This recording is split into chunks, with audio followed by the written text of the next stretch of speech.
Hey, what's going on, guys? Moth Marauder here, and today we're going to be taking a look at the NECA Horizon Brave figure from Pacific Rim. So anyways, let's go ahead and get started. Now, when it comes to accuracy, this is pretty accurate to how he was portrayed in the film, even if we do see him for only like a few seconds in the background of like one scene. But, like I said, this is pretty accurate to how he was portrayed in that film. So yeah. And when it comes to sculpt, this is really nicely done. Like, it's very nicely sculpted with how, like the legs, and the feet, and the arms, and the face there. Got these lines right there. Here's the back. Nicely, like, sculpted as well. Like this stuff right here. And right here.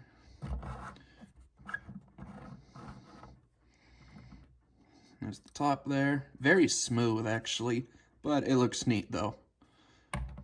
Here's the bottom of the feet. They're actually detailed, unlike the bottom, which is kind of interesting. Normally, when it comes to, like, feet of, like, kaiju figures or whatever, or mech figures or whatever, they're, like, smooth. Kind of like the top right here. But yeah, the sculpting is very nicely done, and it's very accurate, like I said, to how he was portrayed in the film. Now, when it comes to paint job, like detail, this is very accurate and it's very nice.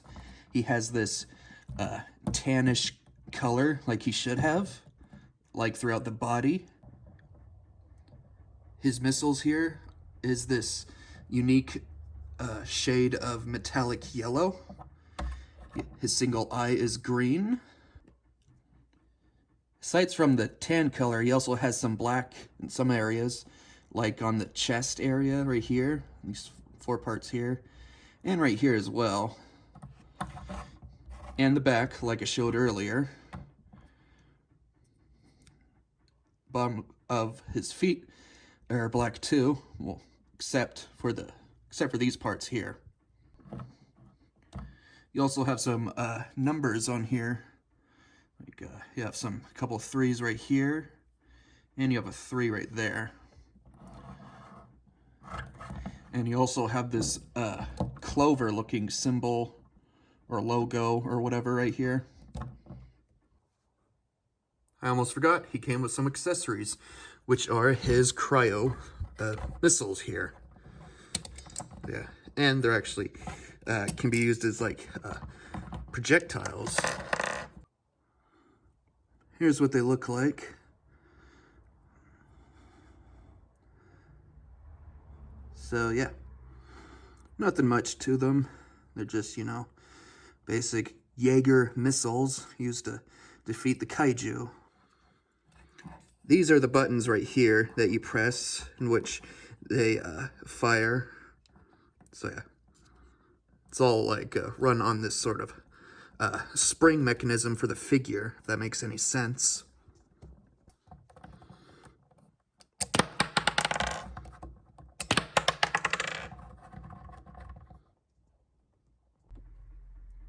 Now, when it comes to articulation, being a NECA figure, he has a shit ton.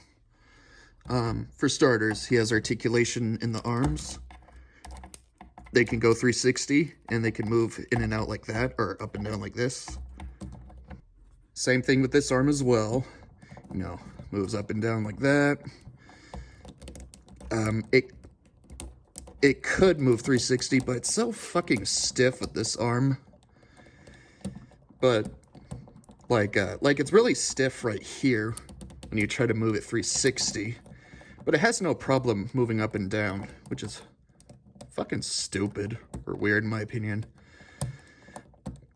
But anyways, like this arm, this one's elbow, like this elbow can move up and down. And the hand can't really move that much. The waist can move 360, like that. It's probably the easiest thing to rotate on this figure is the waist. It can also move up and down like that. Oh, and the head moves up and down.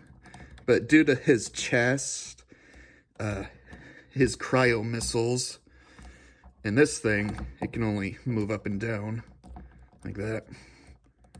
I mean, it can kind of turn like that, but that's barely doing anything, to be honest. The legs can move like that.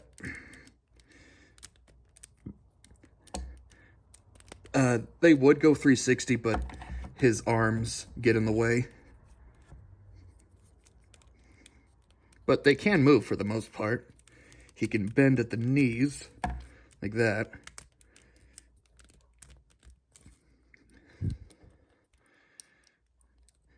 And his feet can move.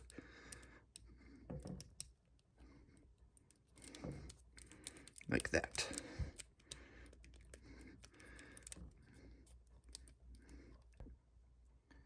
And that's pretty much it for articulation. From what I counted, he has about 12 points of articulation, but it could be wrong though. So anyways, let's go ahead and do a quick size comparison. Alright, here's a quick size comparison with NECA's Gypsy Danger, Battle at the Docks edition. And well, I honestly don't know how accurate this is, but this is just to show you how like big this Horizon Brave figure is. Now when it comes to rarity, this figure came out in 2015, 2 years after the release of Pacific Rim. So I'd have to assume this figure's rare, but I've actually seen Horizon Brave here on like eBay and Amazon whenever I look up this figure. So in the end, I would assume this guy's somewhat common, although he's probably going to cost quite a bit since he's not exactly a new figure. But whatever, I could be wrong. So that's pretty much it for this review. Detail and paint job's amazing. He has shit ton of articulation. He is a NECA figure after all. And rarity, he should be common but expensive at the same time. So in the end, I'd have to give Horizon Brave here a 5 out of 5. A 5 because I don't really see any real flaws with the figure. I mean, maybe the hands should, like, rotate or something. But aside from that, I don't see any real, like, inaccuracies or flaws with, like, the sculpt or the paint job and all that. So, yeah, that's pretty much it. This is a really nice figure and a pretty cool-looking Jaeger, if I'm to be honest. I mean, not as cool as Cherno Alpha or Gypsy Danger. But still, he's pretty cool, nonetheless. Oh, and a fun fact, this is a Mark I Chinese Jaeger. But yeah. Anyways, yeah, that's pretty much it. This is a really great figure, and I highly recommend it for Pacific Rim fans. This would be a nice addition to your Jaeger collection. So that's pretty much it. Hope you guys enjoyed this review. Once again, that's a 5 out of 5, and I'll see you guys later in the next review.